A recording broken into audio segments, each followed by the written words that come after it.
दोस्तों, आपने एक लाइन सुनी होगी या बुद्धिमान लोग कहते हैं कि अगर आप अपने टाइम को वेस्ट करोगे तो टाइम आपको वेस्ट कर देगा, आपकी ज़िंदगी को बर्बाद कर देगा। ये बिल्कुल 100% सही है। अगर आप कुछ पाना चाहते हैं अपनी लाइफ के अंदर तो आपको टाइम को मैनेज करना पड़ेगा, एक एक पल का आपको ध्यान रखना पड़ेगा और यही चीज़ें केयर करना टाइम की आपको एक अलग तरीके से आपको आपकी मंजिल तक पहुंचाना है। अगर आप इस टाइम को सही यूटिलाइज करते हैं तो आपकी मंजिल, आपने जो टारगेट डिसाइड किया हुआ है वहां तक पहुंचाने में आपकी मदद करता है। अगर आप टाइम को वेस्ट करते हैं तो ये आपको आपने जो टारगेट डिसाइड किया हुआ है उससे आपको दूर लेके जाता है। आपको कितनी जल्दी आगे पहुंचना है, आपको किस तरीके से अपने आप को मैनेज करना है, ये सारी चीज़ें आपके माइंड में बिल्कुल फिक्स होनी चाहिए कि अगर हमने एक एक घंटे, दो दो घंटे या डे बाय डे कुछ अलग किया है, टाइम को यूटिलाइज करके उसको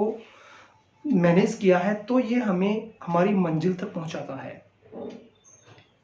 अगर हम इससे दूर भागते हैं,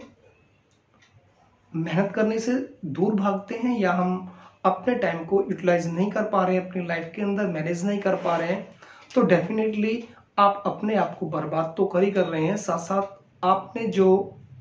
टाइम फैक्टर जो लगाया हुआ है उसे भी आप वेस्ट कर रहे हैं। सपोज करो, जैसे मैं बात कहूं कि किसी अगर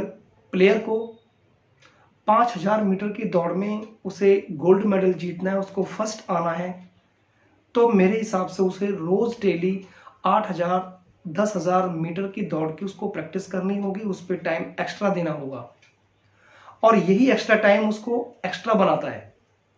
उसको उसकी मंजिल तक पहुंचाता है। उसको ये पता लग जाता है कि मैंने जो अपना टाइम इस पे इन्वेस्ट किया था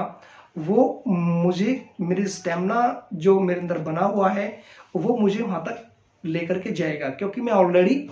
8000 या 10,000 मीटर की दौड़ की डेली प्रैक्टिस करता हूँ, डेली टाइम देता हूँ। तो 101% मैं 5000 की मीटर की दौड़ में अपने आप को फर्स्ट ला करके जीत जाऊंगा। अब अगर हमने अपने टाइम उस पर नहीं दिया है और हम 2000 मीटर की दौड़ पे भी हम अपना टाइम नहीं दे रहे हैं, या उसको इन्वेस्ट नहीं कर रहे हैं, या यूटिलाइज नहीं कर रहे हैं, तो डेफिनेटली हम अपनी उस 5000 की मीटर की दौड़ में जीतना तो बहुत दूर की बात है, हम बिल्कुल अपने आखिरी स्थान पर आ जाएंगे। दो चीजें होंगी, या तो आप हार मान करके बैठ जाएंगे, या फिर आपने जो टाइम इन्वेस्ट किया है आप इतने नेगेटिविटी से भर जाएंगे कि दोबारा आपके मन में इच्छा ही नहीं रहेगी कि मैं आगे कुछ नया करूं। तो दोस्तों, अगर आपको अच्छे डिसीजन लेने हैं और आपको अपनी मंजिल को जल्द से जल्द हासिल करना है, तो इतनी ही जल्दी से आपको अपने टाइम फैक्टर को मैनेज करना होगा। Thank you.